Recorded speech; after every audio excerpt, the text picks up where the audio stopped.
And at 23 past 9, it's time, that time of the week, and he's here smiling, as usual, across the other side of the deck. And we've got all the cameras going? Absolutely. Absolutely. They're all going. Fantastic. Here we go. It's time now for the latest news on what's hot and what's not in the world of technology with Matthew Dickerson on Tech Talk. Here on TCFM 88.9. Morning, Matthew. How are you? Good morning. I'm very good, thanks, Richard. Very good. That's good. And we've got all the cameras back again, so it's good to see that we can be seen doing this together. And I'll hide behind the screen. You don't need to look at me.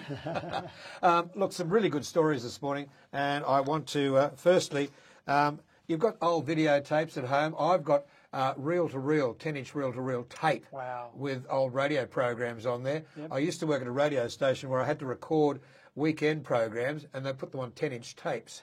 And you'd sort of, you'd do it all, and then you'd go home on Saturday afternoon, you'd put the radio on, because in those days, all racing, except for our station where we played music, so you had to listen to yourself. It was pretty ordinary. You say that, you'd hear a good song, you say, why did I say that? Anyway, how are we going to save videotapes and how are we going to save print through on tape? Well, this is an interesting issue. They've set a rough date of 2025. There's a symposium that's being organised at the moment, and it's not as if there's a hard deadline where you have to stop everything by 2025. But the issue, Richard, is that if you've got VHS tapes, or if you've got old camcorder tapes, most of those camcorders, they came out with proprietary tapes that only suited that model, that brand, for example. What they're saying is that you're finding it harder and harder to get spare parts for these devices, harder to find people that know how to actually repair them. So if you've got those beautiful old memories, weddings, for example, kids, all those sorts of things, if you leave it too much longer, you'll go, oh, I wouldn't mind just showing the grandkids what it was like when your mum and dad or your grandpa and grandma got married. I'll pull out that video. Oh, I've got nothing to play it on now. Oh, what am I going to do? And so it's a bit of a process. What I encourage people to do is hopefully they've still got something that still works, something that can still play it on, get it off into some sort of digital format. And I did that a few years ago. I had heaps of little tapes that fit into one of the camcorders. The camcorder was still there. And one of the kids, actually a couple of the kids, that was their little holiday project because it's a slow, laborious process. You put it in the little camcorder, you plug a lead into your computer, you press play, and you sit back and wait. You don't have to watch the whole thing over and over, but you've got to wait. If it's an hour tape, you've got to wait an hour while it plays that and records that onto the computer. There are other methods, but you can spend a lot of money trying to get other methods. That's the most common method. But while the camcorder or the VHS, the device you've got, while it's still working, take advantage of it now before, as I say, 2025 will probably be the time where it'll be hard to get those memories off. Well, I've got a reel-to-reel tape recorder. I was talking about these 10-inch reels, and it is on its way to Sydney to a place in Liverpool, and I searched and searched and searched. I rang this bloke up, and he said, yeah, I'll have a look at it for you for $150, and if it costs more than $700 to fix, I won't fix it. Right. And the problem would be, if he says that, well, trying to buy another one, you'd probably be able to get another one now. In 4 years' time, though, would you be able to find another one? It might be some little rare one tucked away that's not $700 or $800 to buy. It might be $7,000 or $8,000 to buy or more because they'll be very rare. Yeah, I mean, I know the record heads are okay. Right. It's all the capacitors have gone, so I'm hoping it's going to be, $400 or $500. But I really want it back just to listen to the tapes. Yeah, and then hopefully get to a stage where you start pulling that. I can easily pull them off. Yeah. That's easy. Most of it's music that we play here anyway, but there are other tapes of recordings of interviews that I've done with people, such as Bob Hawke and Paul Keating, and I've got a couple of interviews with John Howard, and I want to get those off. Okay, moving right along, is carbon capture here, and I like this idea of a Swiss company operating a device in Iceland that sucks CO2 from the atmosphere and turns into rocks. Yeah, sounds pretty interesting, doesn't it? We have CO2 capture all the time. Trees growing, that's a form of carbon capture. But obviously trees that grow, we might plant lots of trees to try and pull CO2 out of the air, but trees grow old, they die, they rot, they let that carbon back out into the atmosphere. So exactly as you said, there's a company that's sitting in Iceland at the moment, set up in Iceland, and they're pulling CO2 out of the air, large containers they've got fans in, they're pulling out CO2 out of the air.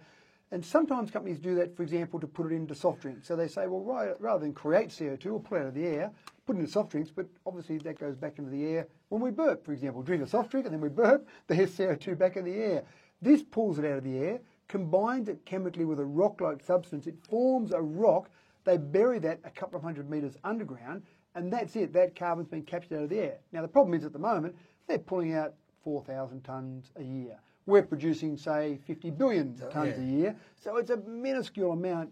But when you think about wind farms, wind turbine farms, in 1980 was the first wind farm that was built. And everyone said, oh, well, they're hopeless, aren't they? We're never going to produce enough electricity with those piddly little wind farms, those wind turbines. Now there are some countries that are getting up there 10, 15, 20%, even more of their total electricity production with wind turbines and wind farms. So that's taken 40 years. This sort of carbon capture producing rocks, nothing at the moment, or negligible at the moment, but give it another 10, 20, 30 years, who knows how much we'll be able to pull out of the air. Yeah, right. And lovely. Now, this cable that's coming from the deserts into England, this is a fantastic one. We've also had, during the week, a couple of our entrepreneurs in this country saying Australia is set to get rid of coal, get rid of gas, and turn most of the country into one huge solar collector and send this electricity all over the world. It's not a bad idea, actually, and it's already being done in this desert in to England, isn't it? Well, they're talking about it now. They're doing the plans for the desert. We talked recently about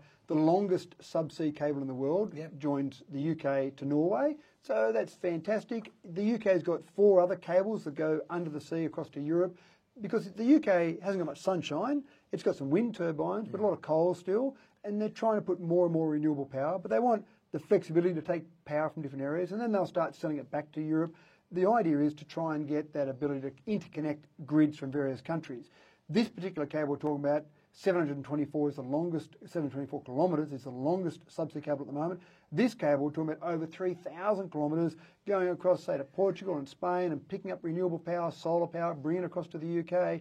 And this planning is already underway. This will happen within several years, Richard. This is all happening. Sensational, yeah. And you hit the nail on the head. In terms of here in Australia, I actually did the calculation about 13 years ago. I wrote an article and said, here's my rough back-of-the-envelope calculation. A 30-kilometre by 30-kilometre square of solar panels powers Australia. It doesn't have to be all in one spot, obviously, but it gives you an idea. It's not a huge area. It's pretty big, but 30 kilometres by 30 kilometres square is not insurmountable when you think of how much we've got in the desert. The Simpson Desert is 176,500 square kilometres in size. Take a small little chunk like a 30 by 30 square, 900 square kilometres, that powers Australia. Then we've got some countries above us, PNG, Indonesia, they're all pretty close. But China, you start to talk about an undersea cable of several thousand kilometres, then we're up into China. So exactly right, all this desert, all this space we've got in the middle of the country, which isn't being used for much.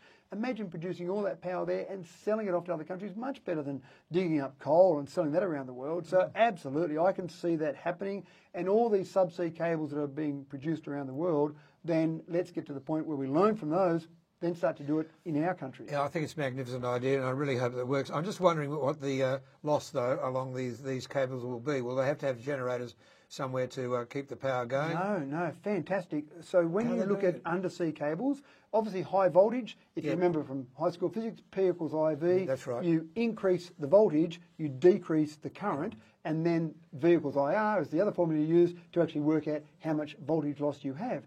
When you combine that, you go very high voltage, very small currents, and then you get low power loss. This cable, for example, over 3,000 kilometres, you're talking about maybe 13% loss. So it's not too bad. They also use DC, and it's interesting, the old power wars, the current wars, Edison and Westinghouse back in 1892, I think that was finally settled, that war. That was all about use AC for transmission because you can go high voltage, run the transmission, then drop it down for houses. That was because it was easy to transform AC voltage high and low. If you remember, Tesla came up with a very easy transformer to do that. DC is much better to transmit those long or high voltages over long distances, but it's a bit harder to get your grid voltage that's AC to DC for transmission and then back down again. You only do it if you've got a long transmission run. Yeah, fair enough. No, that's good. I think it's a really good idea. Okay, good talking with you today. Fantastic, and, thank you. I'm really excited about these cables and the electricity and so on. So it's the way to go. We've got to move forward. We can dig our heels in and say, oh, we've always dug up coal and sold it, we'll keep doing that. We'll be left behind. We've got to be looking forward, being progressive. Yeah. Matthew, we'll talk to you next week. Good to talk to you this morning here on Tech Talk DCFM 88.9. Coming up to 27 to 10.